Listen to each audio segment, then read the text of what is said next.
Hello lovely people, this is a trigger warning. I will pour over an old painting and also there's gonna be a fail that I will scrape, just so you know.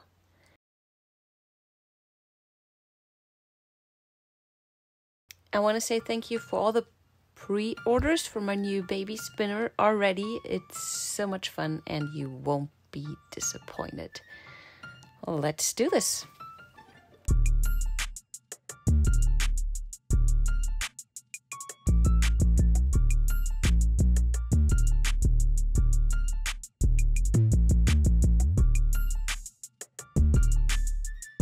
Today, I'll use Blue Black by Pebeo, Joe Sonia's Aqua, TLP Macaw, TLP Show Pony mixed with quinacridone magenta, and I will cover it up with Amsterdam Oxide Black.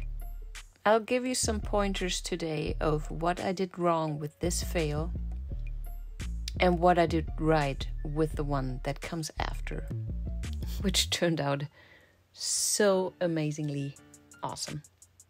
Not the first one though, but we will learn a lot from that.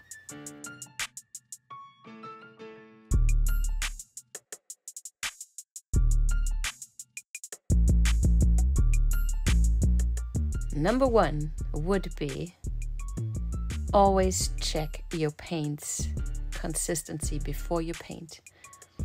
In this case, the paint thickened up on me, and because of that, it was harder to spread it out.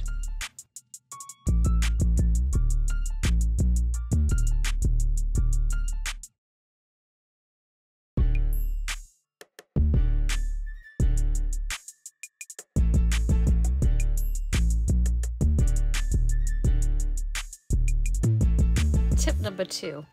It's important to do whatever necessary to move your paints, which would be the angle of your palette knife and also the pressure. Sometimes you have to use your palette knife in a steeper angle to be able to grab the paints and move it on top of your pillow. Here you can see I did not have enough pressure and the palette knife was a little bit flat, so I more slid over the surface and didn't move the paint underneath. That way I moved more pillow paint than actual colors.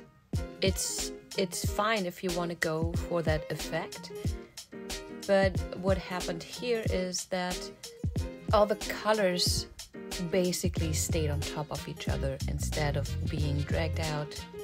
And I'm actually doing a little better with this swipe, but still I should have used more pressure, used the palette knife in a steeper angle because my paints were too thick, so they were harder to move.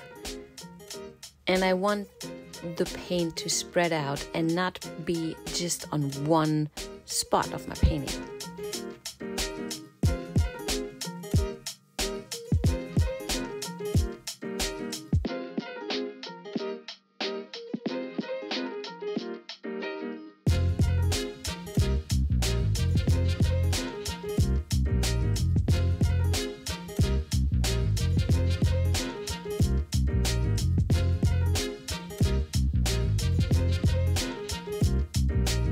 Swiping tip number 3. Don't be afraid to swipe over a swipe. Just make sure it is the right pressure and you don't disturb the paint underneath too much.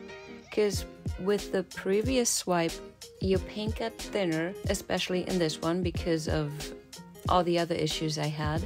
So be soft-handed when you swipe over a swipe.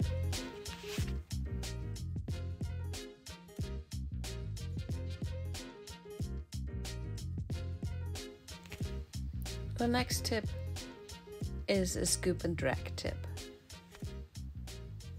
It is important to give your paint time. It moves in a certain speed, always depending on how much paint you're scooping up, how big your tool is, how thick the paint is.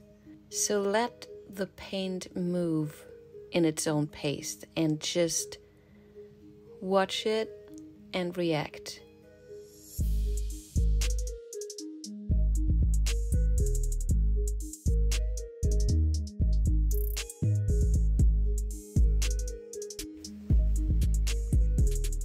So why I think this painting is a big fail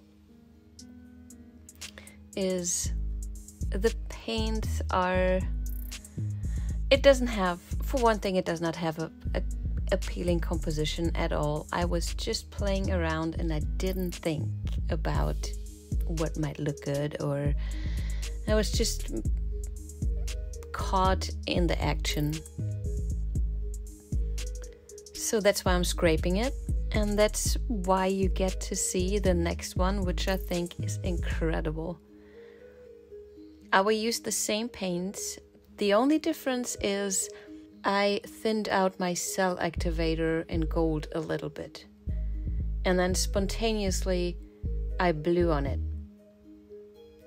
But the scoop and drags are way better because I spread out my paints underneath more, and the whole thing gets covered with my black.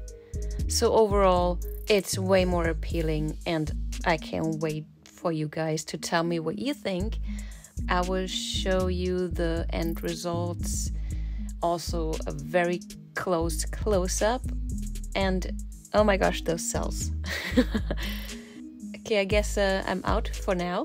Check the description box if you want to check out the new smaller spinner that I'm making and pre-selling. Check my homepage, link as I said in the description box. Check out my classes in Dallas for the fluidart experience. You can learn so much more. I'll have a scoop and drag / transfer swipe class where you can learn all the stuff, and you will learn in person, meaning you can ask me all the questions.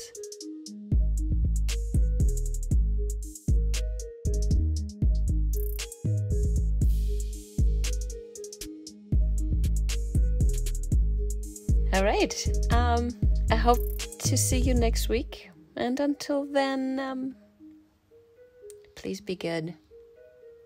Bye-bye.